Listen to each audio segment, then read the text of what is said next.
I'm 83 years old.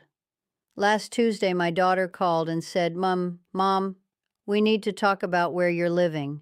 Now, when your child says that, you already know the conversation. They don't say the word right away, but you can hear it hiding underneath. Somewhere safer, somewhere with help, somewhere we won't worry so much.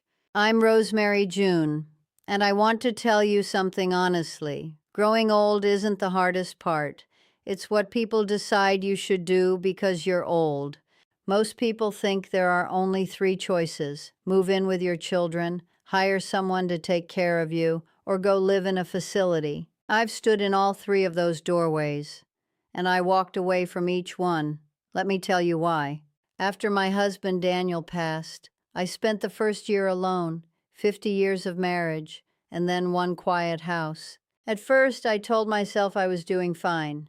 I made my tea in the mornings, folded my laundry, paid my bills. But little things started whispering to me. My hands trembled opening jars. My legs didn't trust the stairs like they used to. Sometimes I'd walk into a room and forget what I came for. And one morning, I slipped in the bathroom. I didn't fall, but the fear stayed. That kind of fear sits with you at night and asks questions you don't want to answer. What if next time no one's there? So I called my daughter, and I said something I never thought I would. Maybe I shouldn't live alone anymore. Moving in with family sounds comforting, and for a little while it is. Warm meals, voices in the house, people asking how you are.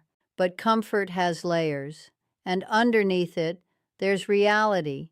They had their own lives, busy mornings, long work days, children growing up fast. I wasn't part of that rhythm. I was an adjustment. No one said it outright. They didn't need to. It was in the small moments. Turning the television down, changing how I cooked, asking if I'd be okay staying home. One night, I heard my daughter speaking softly on the phone. I love her, but it's a lot. That sentence doesn't sound cruel, but it changes something inside you, because you realize love and burden can exist in the same breath. And that's when I knew I didn't want to be taken care of at the cost of being felt. So I went back home. Living alone again felt like breathing, but it also felt heavier. Everything took more effort. Cooking drained me. Fixing simple things became impossible. Even changing a light bulb turned into something I had to sit down from. So I tried the second option, help. A woman came in a few days a week. She was kind, capable, efficient, and yet it's a strange feeling when someone rearranges your kitchen in the house you've lived in for decades, when your routines become someone else's decisions. And then there was the cost. More than I was comfortable with, more than I could sustain. And the hardest part? They didn't stay. Each new person meant starting over, explaining your life again and again. It was exhausting, so I stopped. That's when the third option came, a place. Clean, organized, safe. I told myself I'd try it, and I did. At first it seemed fine.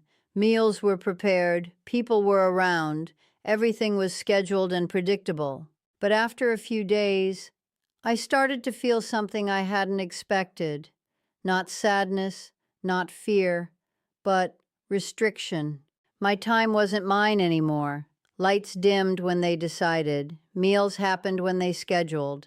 Even stepping outside had rules. At 83 years old, after a lifetime of making my own choices, I was being gently managed. And I thought, I may be aging, but I'm not finished living. So I left. When I came home, nothing had changed. The same struggles were waiting, the same limitations. But this time, I sat with it differently. Not asking who will take care of me, but asking how can I still be part of life? And the answer came in the most ordinary way. There's a woman down my street. Her name is Sarah. Always rushing, always tired. One afternoon, I saw her standing outside, overwhelmed. Without thinking much, I said, "If you ever need help with your daughter after school, I walk that way anyway." That one sentence changed everything. The next day, I walked her little girl home. She talked the entire way about school, friends, tiny things that somehow felt important. And for the first time in a long while, I didn't feel old. I felt included. That became our rhythm. I helped where I could, and in return, they helped me, not as a service, but as a connection, a meal shared, a repair fixed, a conversation at the end of the day. And something inside me came back to life. Not my strength, not my youth, but my purpose. Here's what I've learned at 83. You don't have to disappear just because you need help, and you don't have to give up your life to receive it. There's a space between independence and dependence, a quiet middle ground where you can still give and still receive, where you're not just being cared for, you're still part of something. I still have limits, I still get tired, I still have moments of fear, but I also have connection, and that changes everything. If you're younger and listening, don't rush to solve your parents' lives like a problem. And if you're older like me, don't assume your only role now is to be taken care of.